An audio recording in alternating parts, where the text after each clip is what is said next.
archéologiques qui ont été faites sur la ville et le territoire communal.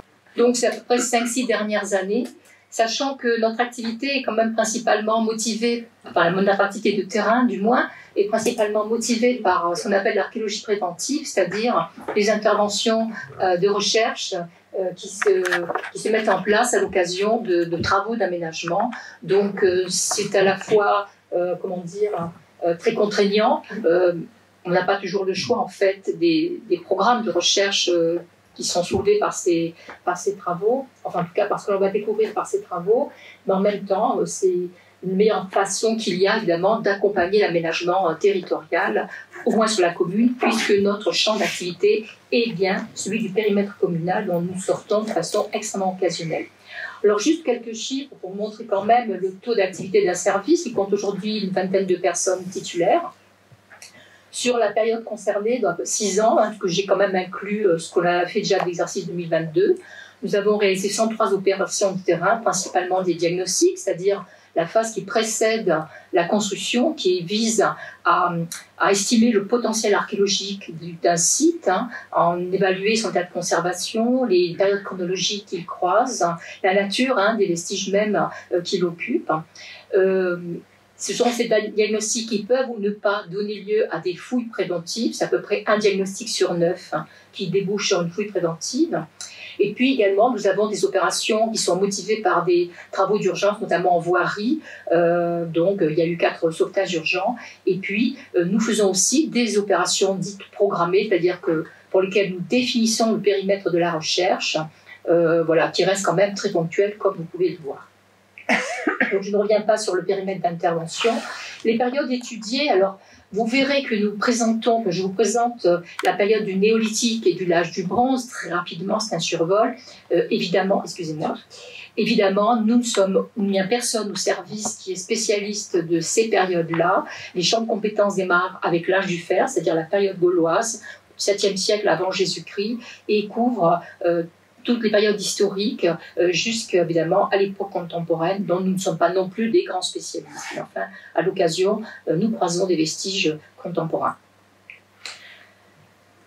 Alors oui, peut-être un instant aussi, pour vous dire que les modifications qui sont liées à l'évolution réglementaire et législative amènent aussi à des modifications dans nos modes d'intervention, notamment dans le centre-ville, la mise en place d'un plan de sauvegarde du secteur sauvegardé, ce qu'on appelle le PSMV à Aix-en-Provence, en 2012, a conduit à une restriction des champs d'intervention, puisqu'une grande partie du périmètre urbain historique est gelé, en quelque sorte. On ne peut pas le détruire ni reconstruire, ce qui est un peu, pour les archéologues, qui empêche en fait les investigations sous-sol.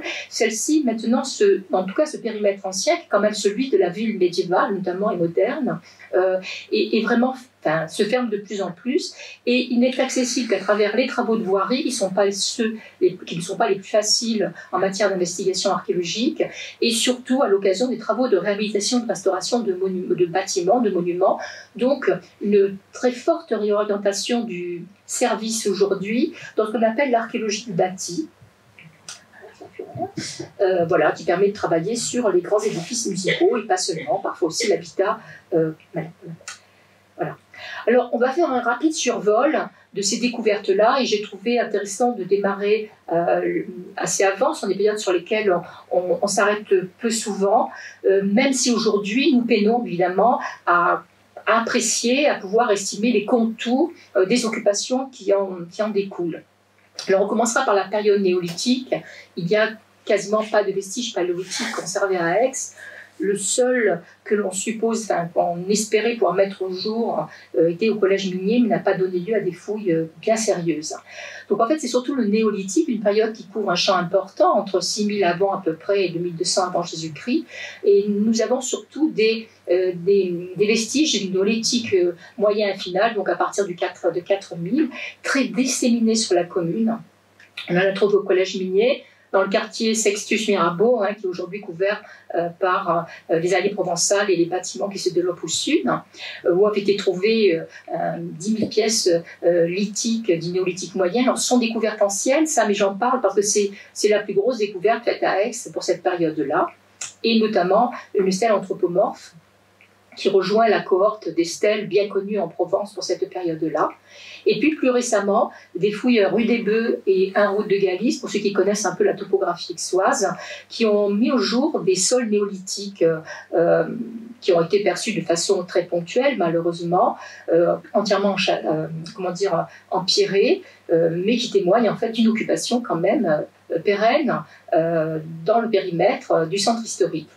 À noter également une découverte plus occasionnelle, au terrain Campou, qui se trouve au sud de la ville, du côté du pont de l'Arc, où on avait trouvé une fosse remplie de suidés qui avait été inhumée à l'époque néolithique.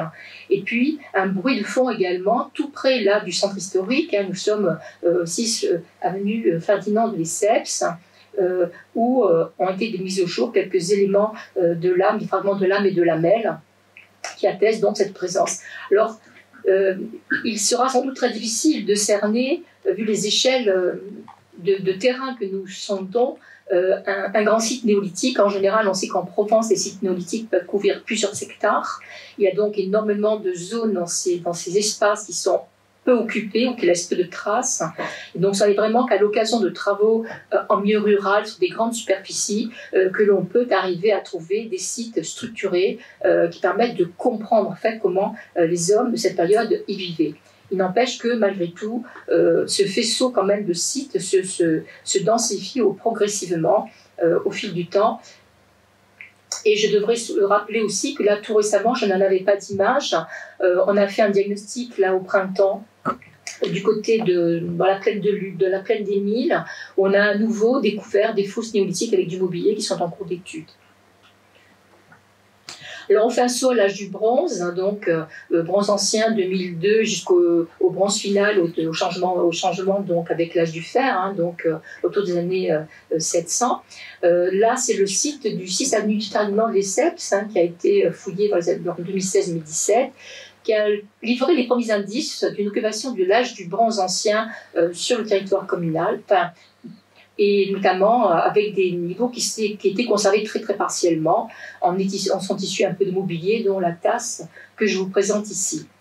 Nous disposons également de vestiges du bronze final, notamment la construction du conservatoire de musique et de danse, que vous connaissez sans doute, a donné lieu à la découverte d'une petite nécropole, je ne sais pas comment l'appeler pour ces périodes-là, d'une aire funéraire très modeste, puisque, enfin en tout cas, ce qui est modeste, c'est ce que nous y avons trouvé, puisque nous avons trouvé 5 tombes à crémation, datées entre 1300 et 1170, mais qui étaient particulièrement intéressantes, car elles montrent en fait une phase de transition entre la crémation elle-même et également le mobilier qui est associé, notamment les vases qui ont servi d'ossuaire, qui sont associés à la nécropole, et qui montrent en fait de très très fortes influences italiennes, les plus occidentales connues à ce jour en Provence.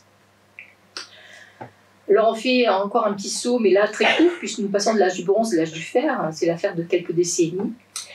Alors là encore, c'est une période qui est qui est mal documentée sur le territoire communal. Évidemment, on connaît tous le site d'Entremont, qui appartient à la fin de l'âge du fer, la période quasiment de Conquête romaine, et celle qui a précédé. On connaît également l'oppidum de Maine, qui est l'un des plus anciens connus sur la commune, occupé sans doute en 6e, en tout cas sûrement au 5e siècle, mais qui n'a jamais donné lieu à des fouilles. Ces périodes anciennes de l'âge du fer aujourd'hui sont documentées à travers des séries de vestiges très particuliers que sont ce que l'on appelle les foyers à pierre chauffée, relativement énigmatiques, dont les découvertes se multiplient actuellement, aussi bien en Provence que sur l'ensemble du territoire français. Et ce sont du reste des types de structures qui ne concernent pas que l'âge du fer, puisqu'on les rencontre également à la période néolithique. Donc on en a trouvé dans la ZAC Ravanas, qui se trouve du côté du casino qui est près de la chasse du Jas de Bouffan, rue des Bœufs encore, et route de Galice, et qui montre une certaine aussi, comment dire, pas continuité parce qu'il y a une discontinuité, mais quand même une pérennité d'occupation entre le néolithique et puis la transition bronze-fer. Et puis, du côté d'Aiguille aussi, dans un domaine qui s'appelle Subreville, enfin un lieu-dit qui s'appelle Subreville. Tout récemment, nous avons redécouvert en 2021 2 foyers chauffés sur la ZAC de la Constance, dont un est actuellement en cours de fouille, puisqu'il y a une opération qui se déroule au moment même où je vous parle, enfin pendant la journée bien évidemment. Donc ces foyers à pierre chauffée sont d'un usage très singulier. Quelques analyses qui ont pu être faites dans des fouilles bien faites ont montré qu'il y avait souvent des graisses animales qui étaient associées aux pierres, et donc il laisse supposer en fait un usage à caractère alimentaire ou de conserve. Enfin, aujourd'hui, les hypothèses restent très largement ouvertes. Alors je dois terminer. Voilà. Donc simplement 2 images pour vous rappeler cet âge du fer, surtout pour lequel on se focalise au niveau de la commune sur Entremont, puis une image de Maine quand même, qui est un site qui mériterait vraiment des investigations, puisqu'on y a découvert de la céramique attique, donc au moins du 5e siècle, lors de prospections qui sont à peu près interdites aujourd'hui par le propriétaire sur le site. Et j'ai simplement mis en image un autre site sur lequel j'ai fouillé dans ma grande jeunesse, à Aiguille, Pierredon, qui présente un certain nombre de similitudes avec le site d'Entremont, dont il est strictement contemporain et très proche en définitive.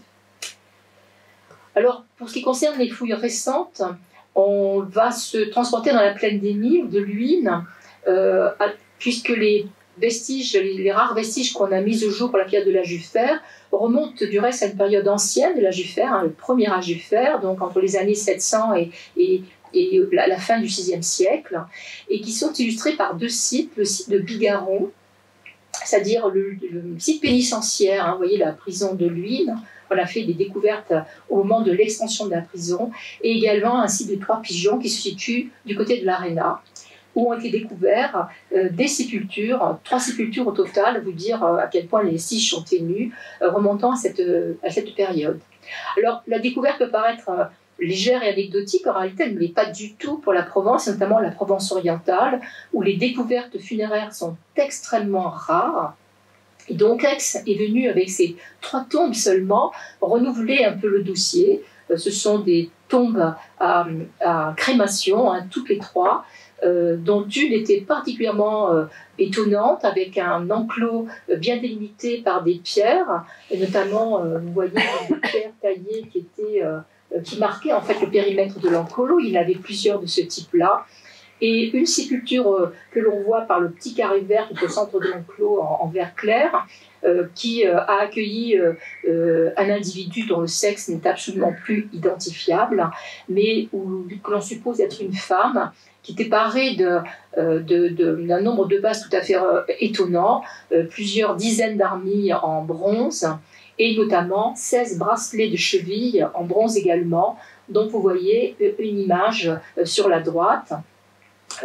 Donc sans compter les autres éléments de parure comme les colliers et les bagues.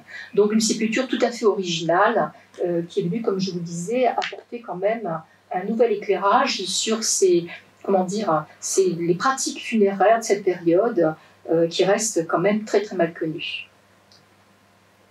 Et à noter aussi, juste encore au 6 Ferdinand de Lesseps, vous voyez en fait comme les sites occupés anciennement, on les revoit à différentes périodes de l'âge du fer, du bronze et du néolithique, où on a à l'évidence également une occupation mal identifiée de cette période-là. Voici quelques éléments en bronze qui sont les bracelets de cheville dont je vous parlais pour l'une des tombes de Bigarron. Elles sont datées du dernier tiers du VIe siècle, entre le dernier tiers du VIe siècle et l'une du milieu du Ve siècle. Alors quand même un bref détour par Entremont, pour la bonne raison que nous y avons conduit une fouille préventive l'année dernière, comme quoi on peut fouiller en fouille préventive un site classé monument historique. Il s'agissait de préparer la reprise de restauration dans un secteur qui avait été fouillé en 2021 et laissé à l'abandon. Comme vous le voyez, comme on le voit dans les cernes, c'est des îlots d'habitation et un fragment de rue qui sont calés contre l'enceinte du 2e village, celui qui est bâti à partir des années 150 avant Jésus-Christ et qui va rester occupé jusqu'à sa destruction en 90 avant Jésus-Christ. Donc une opération assez modeste qui a surtout visé à remettre au jour des vestiges qui, vous l'avez dit, avaient déjà été fouillés, mais pour lesquels on a pu faire une véritable étude d'architecture qui n'avait pas été réalisée précédemment. Ça n'est pas trop le fait des proto-historiens. Et donc, on a appliqué à cet ensemble, composé de plusieurs unités domestiques, de plusieurs maisons, les pratiques, les méthodes que l'on utilise dans l'archéologie du bâti pour les édifices médiévaux et modernes. Et on en a sorti un certain nombre d'informations qui avaient échappé aux fouilleurs par le passé. Voilà, la remise au jour d'un certain nombre d'aménagements, des caniveaux qui vont être remis en circulation pour permettre l'évacuation de l'eau de pluie, l'incursion dans la voirie également, et puis dans ces maisons.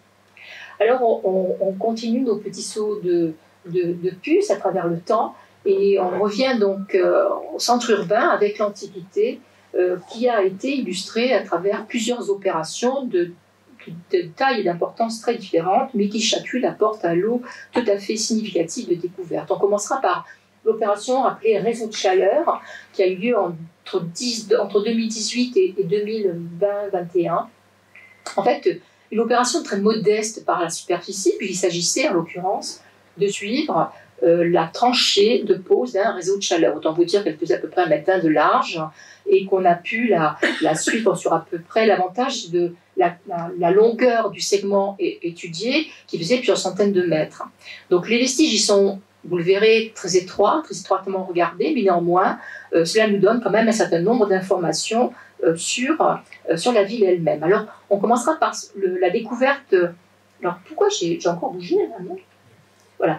On commencera par l'enceinte qui a été croisée très brièvement rue d'Indochine au moment où le réseau croise l'avenue Henri Pontier. J'essaie de vous donner des repères topographiques. J'espère que vous connaissez pas trop mal Aix-en-Provence. Je serai plus de mal à l'aise avec la topographie de Venelle.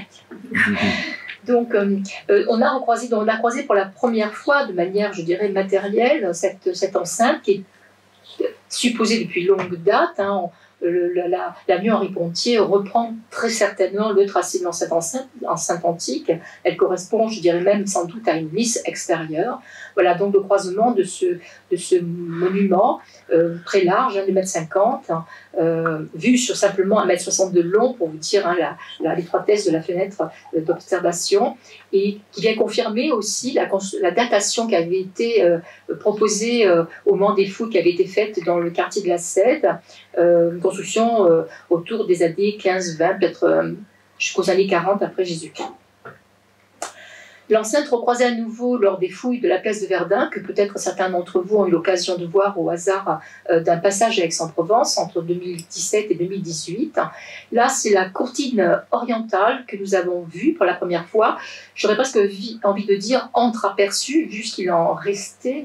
C'est le fragment de mur que vous voyez en bas. L'échelle vous donne la dimension perceptible, un peu moins d'1,50 m, à peu près 1,50 m de haut pour 2 mètres de longueur seulement, donc à peine mieux que le segment de courtine de la rue d'Indochine. Mais en tout cas, une construction, comme vous pouvez le voir, en petit appareil, tout à fait conforme à ce que l'on connaît par ailleurs de l'enceinte de la ville, qui avait été vue par Fernand Benoît dans les années 50 et par moi-même en 2010 et en 2004. Alors, là, par contre, la mise au jour de ce mur est intéressante parce qu'elle vient, je dirais, chahuter un peu les propositions de restitution que l'on faisait jusqu'à peu du tracé de l'enceinte dans ce secteur de la ville. Je dirais tracés qui ont beaucoup fluctué au fil du temps, au gré à la fois des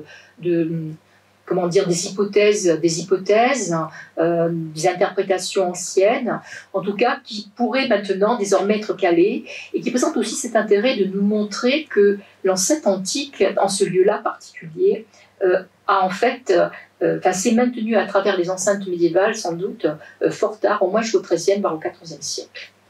Donc ça, par contre, c'est tout à fait nouveau de montrer au sud-est de la ville, en fait, le maintien de cette enceinte. Alors, quelque chose qui n'est pas un scoop, c'est de trouver la voie aurélienne, puisqu'en fait, on sait très bien qu'elle desservait la ville. Elle a été vue, du reste, dans les années 1986, quelques 600 mètres plus au sud-est, sous l'avenue, sous le boulevard Gambetta. Elle a été revisitée donc en 2018-2017 devant le palais de justice, dont vous reconnaissez les marches, et se présente comme une chaussée assez importante, 6 mètres, qui était bordée de part et d'autre de 2 allées latérales de 5 mètres chacune, où sont attestées les traces de charrettes. Et donc un axe de circulation important qui aboutissait la porte sud-est de la ville, donc qui se trouvait à l'emplacement même du palais de justice, où elle a sans doute été totalement arasée. Une autre voie a été découverte, là on fait un saut au nord de la ville, du côté du centre hospitalier. C'est la route qui allait vers la Durance, la route qui devait passer aussi pas très loin au pied d'Entremont, qui a été découverte à l'occasion d'une fouille préventive qui a précédé la construction du parking, qui est aujourd'hui... dans lequel vous pouvez aujourd'hui vous stationner. Et voilà, une voie également ample, de même nature que la voie aurélienne, donc des chaussées empierrées, bien construites, et qui était en l'occurrence ici bordée par un petit noyau funéraire. Le carré noir que vous voyez sur la photo est en fait un enclos funéraire. Les tranchées permettent de restituer les murs qui délimitaient cet enclos, au sein duquel et autour duquel ont été trouvées plusieurs tombes à crémation des 1er, 2e siècles de notre ère. Alors on revient sur Verdun-Prêcheur, toujours pour des questions de voirie, mais non plus là pour aborder les grands axes routiers, mais le réseau en fait de voies de contournement qui semblent avoir cerné la ville, puisque nous en avons découvert en plusieurs endroits. La première a été mise au jour en 2010 du côté du boulevard des Minimes, donc à l'ouest de la ville. Si j'ai un peu de chance, j'arriverai à vous montrer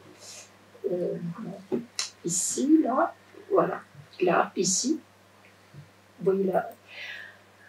On en avait trouvé une aussi à l'ouest, au pied de rempart, qui a été reconnue également. Et donc, cette troisième portion de voie qui est ici, donc quelque chose qui, dans le fond, devait être assez banal dans les villes antiques, hein, c'est de créer un réseau de voies de contournement permettant d'éviter aux charrois, qui ne faisaient que transiter, en fait, par les villes, de venir encombrer la ville elle-même, le centre de la ville elle-même, et donc à qui on permettait, à travers des voies relativement amples, de pouvoir les contourner.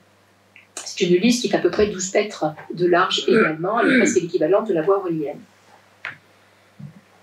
Alors elle est intéressante aussi cette liste, car si nous avions un doute sur l'interprétation du petit bout de mur que je vous ai montré tout à l'heure comme un rempart, elle vient évidemment appuyer cette hypothèse, enfin, cette proposition d'identification, voilà, puisqu'elle sépare bien un espace intramuros d'un espace extramuros. Alors on retourne en centre-ville et on va à nouveau suivre cette tranchée de réseau de chaleur qui, comme je vous le disais, a permis quand même de croiser un certain nombre de vestiges. Alors pour beaucoup d'entre eux, on ne peut pas en dire grand-chose, ils serviront simplement, je dirais, à documenter des secteurs sur lesquels nous pourrions être amenés à revenir hein, dans le futur. En tout cas, la longueur en fait, de ce réseau a permis de donner des informations qui ne sont pas non plus tout à fait nouvelles sur la ville, notamment en termes de topographie. Bien sûr, elles confirment l'étagement en terrasse de la ville, hein, mais bon, quand on connaît les points hauts et les points sud, il est évident que l'aménagement en terrasse s'imposait, sauf qu'il a donné quand même des indications sur le mode de l'île de ces terrasses, qui viennent compléter en fait ce que l'on ne connaissait pas dans un secteur qui a été beaucoup fouillé, mais au XIXe siècle, et pour lequel donc on n'a aucune cote altimétrique.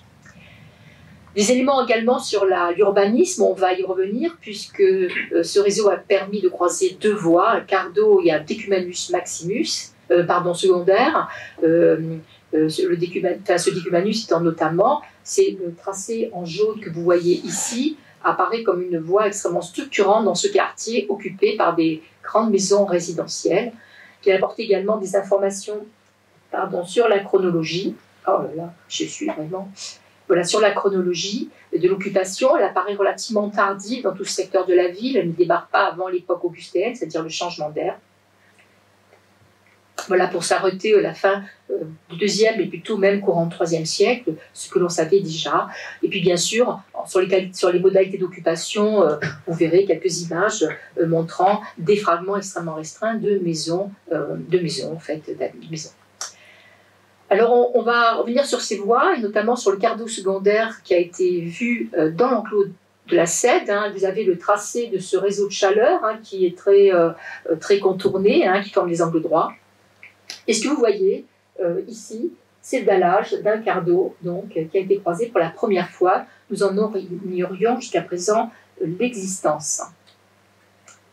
Alors l'intérêt qu'il a, c'est sa position. Il se situe ici, exactement à l'est du théâtre, qu'il devait encadrer. Donc un décumanus qui encadre le grand ensemble composé du théâtre de sa esplanade portique ici, le décumanus maximus, et là maintenant un quart d'eau, et sans doute un décumanus à restituer qui permettait de pénétrer dans l'édifice. Alors il s'agit d'une voie dallée, un dallage qui est de très grande qualité, mais comme la plupart des voies dallées aixoises, vous pouvez le voir là, des grandes dalles en pierre froide, découpées de façon à être autobloquantes, qui font souvent jusqu'à 40, 60, pour certaines 40 à 50 cm d'épaisseur. En moyenne, elles sont plus petites ici de 25 cm.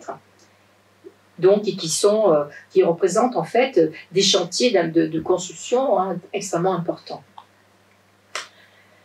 L'autre voie dont je vous parlais, qui est ce décumanus secondaire, dont en fait a été vu surtout le radier de la chaussée. La chaussée elle-même avait disparu, c'est ce que vous voyez, c'est cet empierrement serré. C'est une chaussée qui n'était pas dallée, en revanche, là, mais simplement sans doute en gravillon et en ballast, comme dans beaucoup d'endroits de la ville, les dallages étant souvent réservés aux secteurs monumentaux. Voilà. Une voie ample également, 9 mètres de largeur, avec au moins une allée latérale, enfin 2 allées latérales, pardon, au nord et au sud. Voilà, donc c'est une découverte assez étonnante. Dans ce quartier, on n'imaginait pas une voirie aussi ample. On imaginait des rues quand même un peu moins larges. De part et d'autre de ce quart d'eau, des fragments d'îlots perçus de façon extrêmement ponctuelle. Mais pourquoi ça bouge tout le temps? Comme à la Cède, donc des fragments de murs. Donc, oh là, c'est pas possible. Je suis désolée. Voilà. Donc, voilà, comme je vous dis, qui apporte des petites informations très, pour l'instant, très ponctuelles, très lacunaires, mais qui pourront demain, on l'espère, pouvoir être élargies. Rue d'Indochine également, un grand bassin monumental appartenant certainement à une grande domus, c'est-à-dire une grande maison résidentielle, comme on en connaît beaucoup dans ce quartier. Un bassin qui était agrémenté par des revêtements de marbre, en marbre blanc en l'occurrence.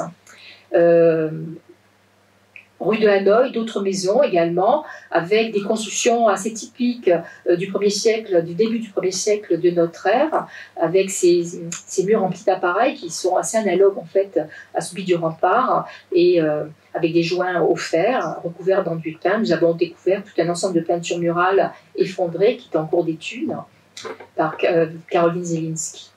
Et puis, rue de Hanoï, encore, toujours pareil, dans ces segments étroits, qui sont cette tranchée large d'1 mètre à 1,50 m, une batterie un four domestique, une forme de tabouna qui servait à cuire des galettes, qui est le premier à être trouvé à Aix et qui a fait l'objet de réflexions répétées, et qui nous indique certainement des communs d'une maison qu'il reste à mieux documenter. Alors, une autre opération est intervenue en partie sud de la ville, rue Irma-Moreau. La rue Irma-Moreau est encore l'héritière d'une lisse extérieure de la ville antique. Le rempart devait passer au niveau de la façade des maisons, de la façade de la rive nord de la rue, et une intervention l'année dernière, qui devrait se poursuivre à l'automne par une fouille préventive, a permis de découvrir vraiment une longue séquence d'occupation antique qui remonte sans doute à la seconde moitié du 1er siècle avant Jésus-Christ, et puis un bâtiment qui pourrait être un ensemble cultuel. Je dis pourrait parce qu'évidemment aujourd'hui nos indices sont peu importants. Il repose en fait sur plusieurs hôtels. On a trouvé 3 hôtels dans ce secteur-là, ce qui est assez étonnant. Donc évidemment, tout ça est à confirmer. Alors on va quitter le centre-ville pour... Ah, mais pourquoi ça saute? Je ne sais pas, moi il y a eu un limitage que j'ai oublié d'enlever. Donc on va un peu en périphérie, on retourne au centre hospitalier où à côté de cette route dont je vous ai parlé tout à l'heure et de la nécropole ont été mis au jour des restes d'un vignoble assez étendu, hein, comme on peut voir tout à fait typique. Et c'est une découverte importante. Disons qu'elle se rajoute à toute une série de découvertes du même type qui montrent le poids de la viticulture dans le terroir aixois. Évidemment, Aix n'est pas une exception en Provence, puisque la viticulture était largement, la vigne était très largement cultivée dans toute la Gaule narbonnaise et au-delà. Mais voilà, on sait aujourd'hui, les archéologues savent aujourd'hui reconnaître les vestiges ténus de ces traces de culture, celles-là et d'autres, et également les associer à des pratiques qui sont mentionnées dans les textes des agronomes latins. Centre hospitalier aussi encore, avec tout un réseau de drainage qui sont intéressants pour ce qu'ils nous révèlent de ce que l'on ne voit pas, qui se trouvait au nord de l'hôpital, où on n'a pas pu sonder, avec toutes les questions qui restent en suspens à travers ces découvertes-là. D'où venaient ces réseaux importants? Vers quoi allait-il? Quelle a motivé la construction? Voilà, donc autant de questions ouvertes, comme le disait tout à l'heure Monsieur Abel, qui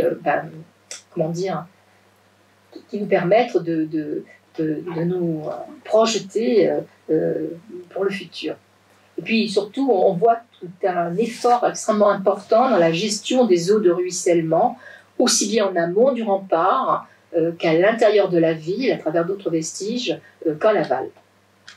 Donc c'est aussi notre manière d'aborder la façon de gérer un centre urbain, au-delà de ses centres monumentaux, de ses belles maisons et de sa voirie. C'est en fait la façon aussi dont on pouvait gérer tous les flux désirables et indésirables qui étaient susceptibles de porter atteinte en fait aux constructions.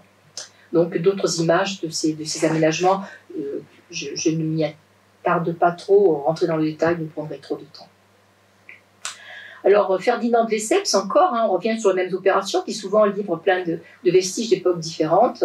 Là encore, mise en place d'un parcellaire reconnaissable à certains d'amples fossés qui sont des limites de parcelles et traces de mise en culture, là encore, de la première moitié du 1er siècle de notre ère jusqu'au début du 3e siècle. Et aussi toute une analyse en fait liée aux études géomorphologiques et paléo-environnementales qui nous permettent de suivre aussi les conditions, je dirais, de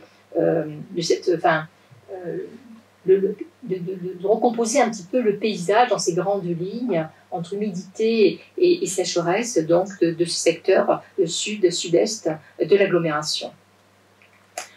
Là encore, des traces de vignobles reconnues sur à peu près 1000 mètres carrés, et donc des éléments de drainage, voilà, donc technique des scrobes, ce qui est connu, bien documenté dans l'Antiquité, donc avec des défonces partiels du sol, qui étaient réalisés préalablement à la plantation de la vigne, voilà, qui était bien plus économique qu'un autre type de culture de la ville par sulci, c'est-à-dire par tranchée continue.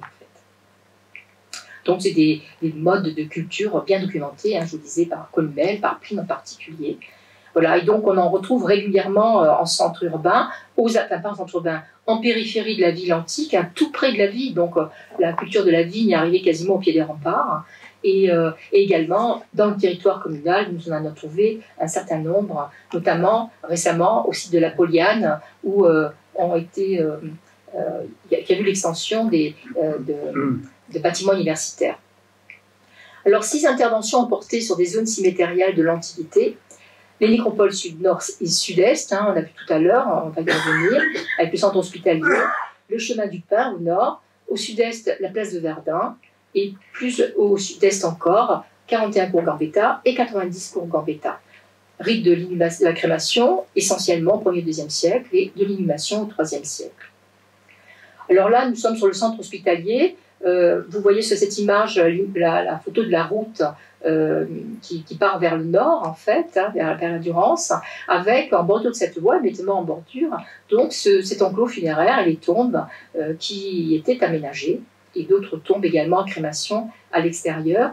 Donc des tombes à la fois en ossuaire, des tombes bûchées où le défunt brûlé est resté sur place, et également quelques éléments d'architecture malheureusement très, très lacunaires qui permettent de se faire une très, très, très vague idée de l'architecture de ces bâtiments, qui nous échappe pour beaucoup.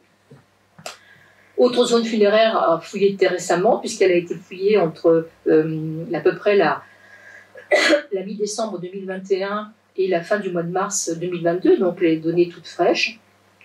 Une nécropole, enfin, un élément, enfin, une zone funéraire sur le cours Gambetta, où on en a trouvé d'autres par le passé. Là également, en bordure de la voie aurélienne qu'il faut resituer ici. Elle a disparu, elle a été totalement rasée. Et voici un bâtiment funéraire que vous voyez ici le détail, établi donc en bordure de cette route, avec là encore les tombes, les aires de crémation qui l'occupaient, et tout un ensemble d'aires de crémation extérieures. Il y a à peu près une quarantaine, une cinquantaine de tombes qui ont été mises au jour et qui sont actuellement en cours d'étude. Des crémations pour la plupart, mais également une petite dizaine d'inhumations un peu plus tardives. Voilà donc quelques images de ces crémations, des vestiges assez difficiles à fouiller, assez ténus aussi quelquefois. De même au cours Gambetta, où c'est là encore une tombe à crémation, une tombe bûchée, hein, qui a été mise au jour dans le courant de l'année dernière. Alors le rite de l'inhumation, pour l'instant, il est surtout reconnu pour la période qui suit, donc surtout au IIIe siècle, on en a très peu au IIe siècle, notamment une parcelle située juste au nord de l'hôpital, au chemin du Clos des Pins, découverte de 2020, donc avec une tombe sous-bâtière isolée, comme en fait on en a retrouvé un certain nombre dans la commune, voilà, qui restent des points dont on ne sait pas trop encore qu'est-ce qu'ils peuvent nous définir dans le paysage, peut-être des sépultures liées à des établissements périurbains, des établissements déjà ruraux mais périurbains. Là, on fait un saut à l'Antiquité tardive, puisque le réseau de chaleur a croisé, en même temps qu'il croisait le cardo qu'on a vu tout à l'heure, cette rue pavée, a mis au jour quelques inhumations qui ont été coupées par moitié, qui remontent aussi, enfin, d'abord, qui recroisent la trame urbaine du VIe siècle, donc dans un périmètre autour du théâtre où l'occupation s'est maintenue fort après le Haut Empire, hein, alors que partout dans le quartier nord de la ville, les maisons sont abandonnées à l'extrême fin second, début 3e et dans le courant du 3e siècle.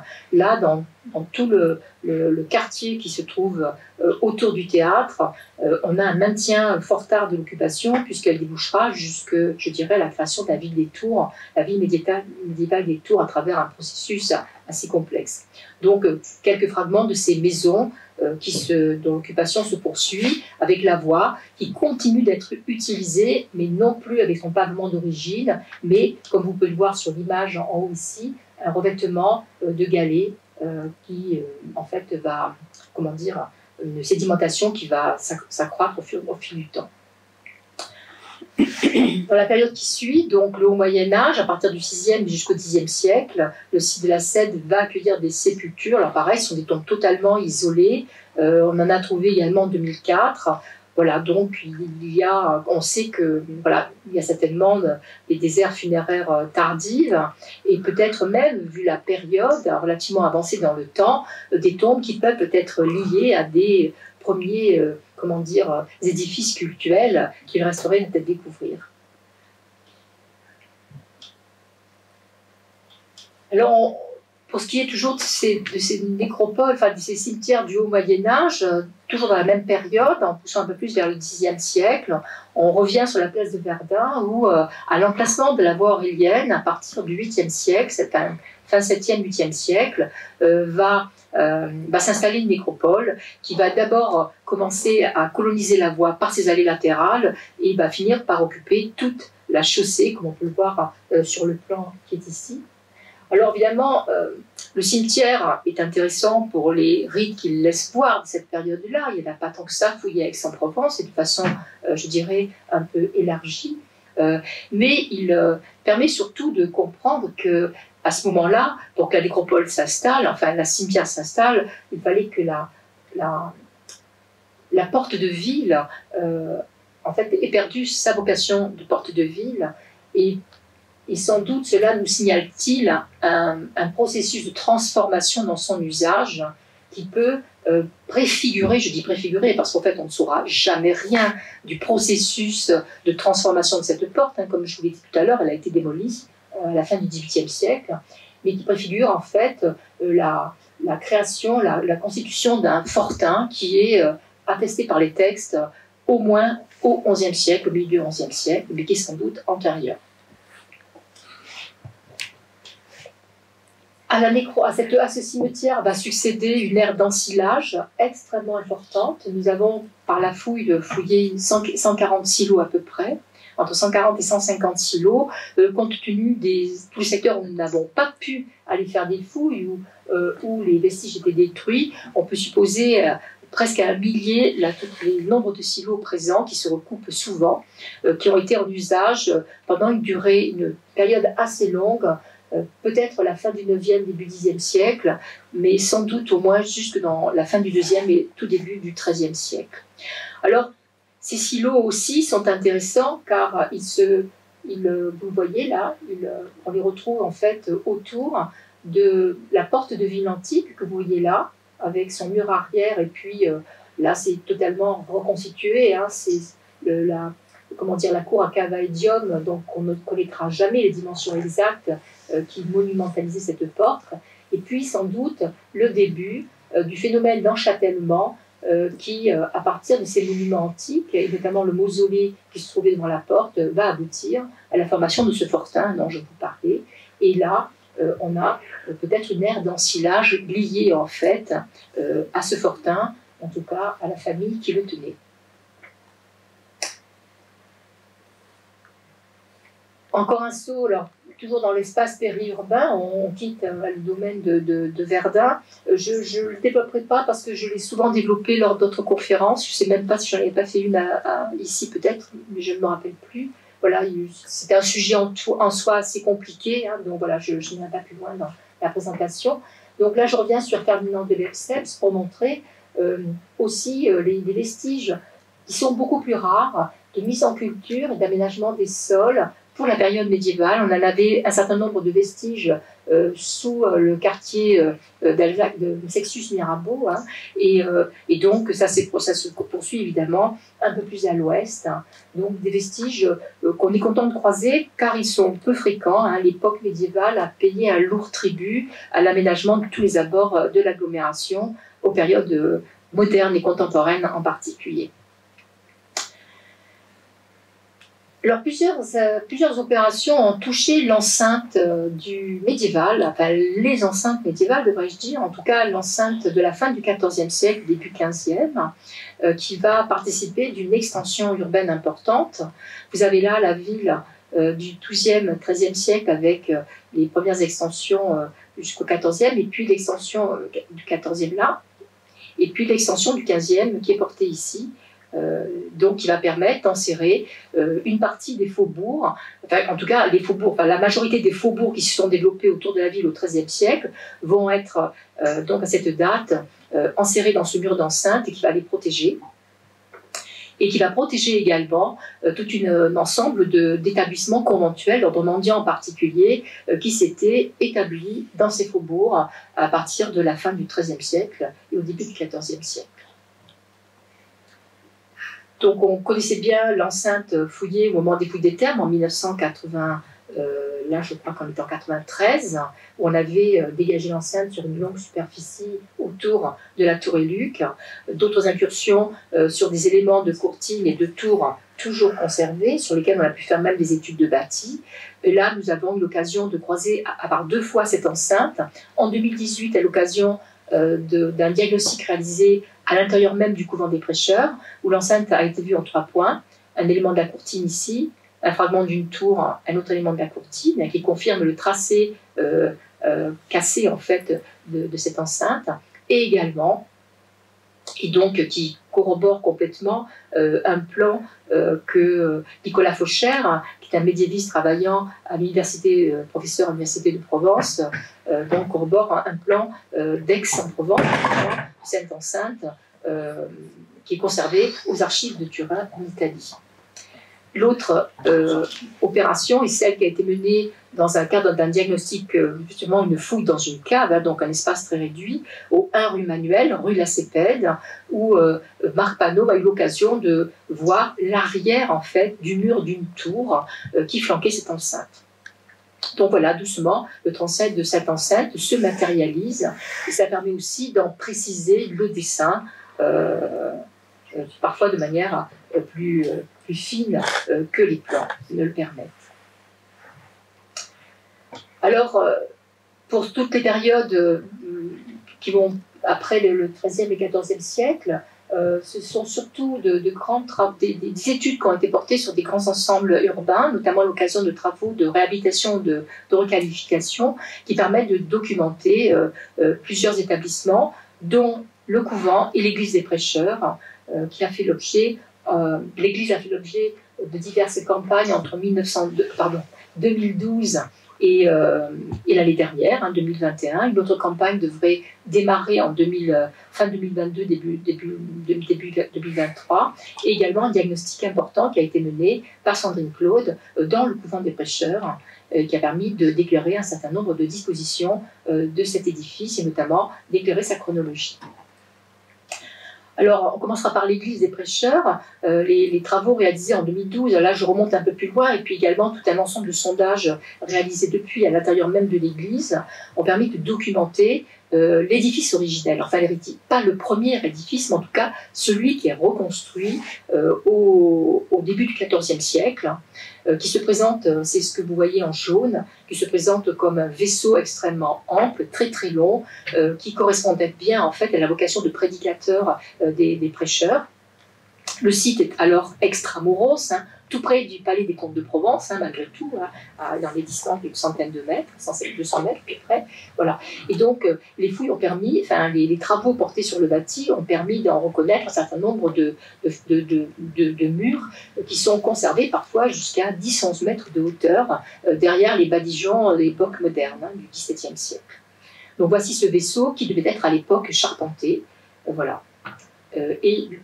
Voilà, dont on a retrouvé, vous voyez, dans l'arrière du bâti, en fait, le dessin de la charpente, enfin de l'assise de la charpente, ici. Également, le départ de l'oculus qui était partiellement conservé. Voici l'élément de l'oculus que l'on peut voir au-dessus des échafaudages, donc, voilà. Et qui était encore présent sur le plan de Belforest en 1575, et également quelques baies à remplage, ici, comme vous pouvez le voir, qu'on peut décrouter à ce moment-là, et qui sont également bien conservées, bien que hors d'usage, puisque le bâtiment moderne, enfin les chapelles latérales aménagées dans le bâtiment moderne, entre les contreforts du bâtiment médiéval, je veux dire, les ont masqués, mais que l'on retrouve aussi en dessin ici, voilà. Voilà. Qu'on a retrouvé donc en d'autres espaces, et notamment à l'intérieur de l'édifice. Cette église va faire au fil du temps, comme la plupart des grands édifices, l'objet d'extensions, notamment la construction de chapelles en contreforts qui vont finir par occuper absolument tout l'espace, son espace périmétral. Et notamment, la campagne de travaux ont pu documenter par une campagne photographique en particulier la magnifique chapelle des Materons, qui date du début du XVe siècle et qui a conservé une grande partie de son décor peint, dont on devine quelques éléments ici. Donc voilà, il y a énormément de travaux à faire encore dans cette église, la raison pour laquelle elle est toujours fermée, mais on peut espérer que d'ici quelques années, elle aura retrouvé tout son lustre et que vous pourrez enfin pouvoir voir cette chapelle qui a été débarrassée de la chaudière, de la chaufferie qui l'encombrait, comme quoi, et voilà, qui va retrouver un nouveau lustre. Le couvent des prêcheurs également, donc à l'occasion de ce diagnostic, qui a permis de voir un certain nombre de ces dispositions anciennes, médiévales, qui étaient documentées par les textes, mais qui n'avaient jamais été bien perçues à travers le bâti. Donc en fait, le bâtiment claustral, enfin le carré claustral existe déjà à cette époque-là, et vous avez là le tracé de l'enceinte qui, à partir du 15e, va l'enserrer dans le corps de ville. Alors je passe sur le détail des différentes campagnes de construction dont cet édifice a fait l'objet, très nombreuses, hein, il serait trop long de vous les présenter. Toujours est-il que le hasard des diagnostics a permis de retrouver dans le cloître un puits vraisemblablement médiéval qui n'a pas pu être vidé, mais qui pourrait l'être ultérieurement et pourquoi pas peut-être remis en service. Ah, je me suis trompée, excusez-moi.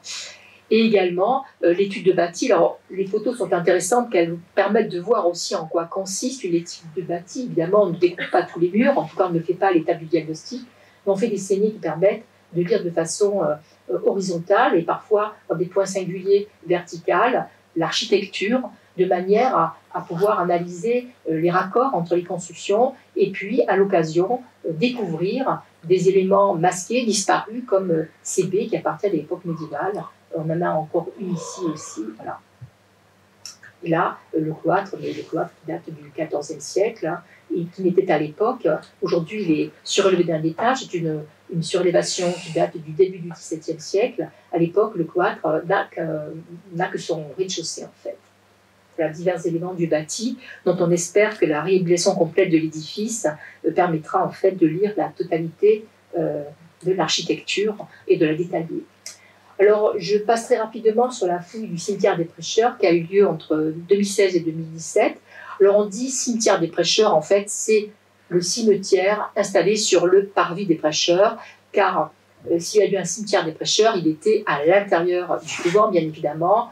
Là, on a un cimetière dont on ne sait pas s'il était sous la responsabilité des Prêcheurs. En tout cas, c'est un cimetière qui a été occupé de l'extrême fin du XIIIe siècle, donc au tout début de l'arrivée des Prêcheurs, hein, qui s'installent en ville entre 1272 et 1273, et qui va être occupé jusqu'au milieu du XVIIe siècle à peu près, donc avec plusieurs étages de sépulture.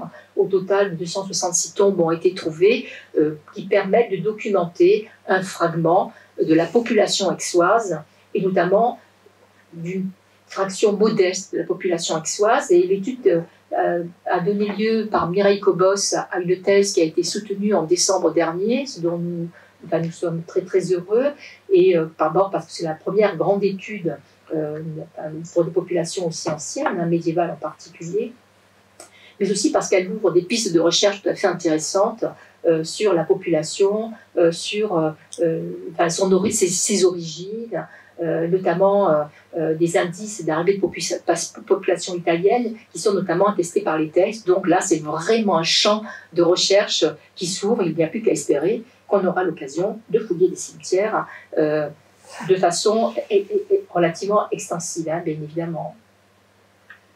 Alors, on retourne à l'intérieur des Prêcheurs juste pour, à travers quelques images. Là, déjà, ça vaudrait de la revoir dans son état 17e, hein, tel que les frères Ballon l'ont laissé, hein, puisqu'ils ont été intervenir entre 1691 et 1703, et qui lui ont donné donc la configuration qu'on lui connaît aujourd'hui, et qui est celle que le projet de restauration a choisi de conserver dans sa totalité. Aussi. Et dans le même temps, on a quelques plans aussi qui nous montrent l'évolution du couvent lui-même des Prêcheurs dans toute cette période, de la période moderne, avec, je vous le disais, à peu près 5-6 grandes campagnes de travaux, hein, je parle de grandes campagnes de travaux, qui ont vu en fait l'extension du bâti vers l'est et le nord en particulier, l'adjonction d'étages, la construction de caves dans les sous-sols, la réfection des façades qui sont sur la place des Prêcheurs en particulier, et les remaniements importants dans le cloître, voilà, jusqu'à la période contemporaine, qui en a passablement dénaturé la configuration générale. Alors, un petit passage par une église qui est peu connue, qui est la chapelle Notre-Dame de Consolation, qui a fait l'objet également, dans les 4-5 dernières années, de travaux de restauration, notamment de sa façade. Hein. Le reste du bâtiment n'a pas donné lieu à des recherches, ce qui est bien dommage. C'est une église construite qui est ancienne, hein, qui est médiévale. Je crois que je vais passer directement. Alors là, simplement, un instant, pour vous montrer, donc là c'est la façade telle qu'on peut la restituer. Et voilà l'étude de bâti qui en a été faite avec des aplats de couleurs qui montrent différentes phases de construction du bâtiment. Là, elle est dans son état quasiment restauré. Donc c'est une église en fait dont le chœur initialement se trouvait sur le parvis actuellement de Notre-Dame de Consolation, là où se trouve l'entrée, et qui a été déportée donc à l'époque par les Capucins. Voilà, excusez-moi. Donc au XVIe siècle, le chœur a été déporté à l'ouest pour permettre l'accès à l'église depuis l'est en fait. Donc les vestiges de ce chœur ont été vus de façon très partielle lors de sondage il y a quelques années, et donc Marc Panot, qui a travaillé sur l'église, a permis de revoir un peu l'évolution de toute cette façade aussi qui a fait l'objet de plusieurs phases de campagne de restauration au fil du temps. Et notamment dans lequel se trouvent de nos très très nombreux emplois d'époque médiévale.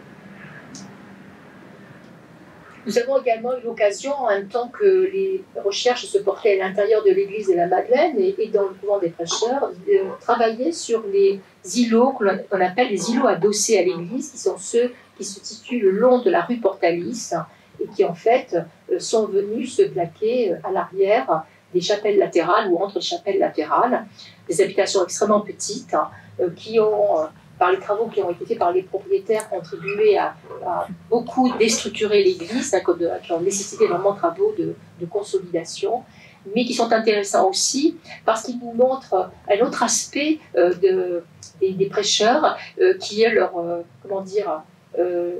côté lotisseur. Hein. C'était des gens qui avaient des biens fonciers, qui essayaient de les faire fructifier et qui, à un moment donné, ont eux-mêmes vendu des terrains pour permettre la construction de maisons, voire parfois construire eux-mêmes des habitations, des immeubles qu'ils mettaient en loyer, en fait, pour pouvoir bénéficier d'apports financiers complémentaires. Voilà. Donc, la première maison que vous voyez, qui se trouve à l'angle entre la place des Prêcheurs et la rue Portalis, en fait, remonte au XVIe siècle. C'est l'une des rares maisons du XVIe connues. Alors, évidemment, elle a fait l'objet d'un certain nombre de réaménagements au fil du temps qui l'ont beaucoup dénaturée, mais l'étude fine du bâti qui a pu être faite a pu démontrer l'ensemble en fait de ces étapes de réaménagement et son origine ancienne. Il est assez peu fréquent d'intervenir sur l'habitat urbain modeste de ce type. Hein. On est plus habitué à intervenir dans les hôtels particuliers. Donc voici une image de cette maison aussi, là, qui est intéressante, hein, qui date du 19e siècle, hein, de la première moitié du 19e siècle. Donc on a toute une série d'illustrations qui nous documentent bien le 19e siècle, mais la fouille, justement, a permis de remonter au-delà de cette phase, en fait. C'est intéressant aussi de voir combien le paysage urbain se transforme et évolue en permanence. Hein. Voilà, pas du tout fixé, jamais fixé. Voilà. Autre immeuble adossé qui a fait l'objet d'une petite recherche, c'est celui-là, qui a permis notamment de remettre au jour les éléments de remplage à l'arrière et qui a donné lieu aussi à une petite enquête dans des fonds photographiques et d'archives. Donc il n'est pas d'un intérêt majeur, et donc a notamment été... il sert, je crois, de galerie technique pour tout ce qui est les coffrets électriques de la place des Prêcheurs. Voilà. Il y a un autre immeuble également qui a été étudié dans la même rue, qui permet d'avoir une série maintenant de ces habitations qui partagent beaucoup de points communs, évidemment, avec l'église à laquelle ils se sont adossés et dont ils ont quelquefois attaqué les constructions. Voilà, j'ai repris quelques images des représentations en fait à la fois de la rue Portalis et de ces immeubles là, qui, je disais, avec parfois des avancées sur façade, qui ont toujours accueilli notamment des commerces, hein, aussi loin que l'on peut le voir à travers l'iconographie, et également ces fouilles ont été l'occasion de pouvoir regarder, observer un petit peu une architecture assez modeste, hein, simple, qui devait concerner en fait énormément de bâtiments à Aix-en-Provence.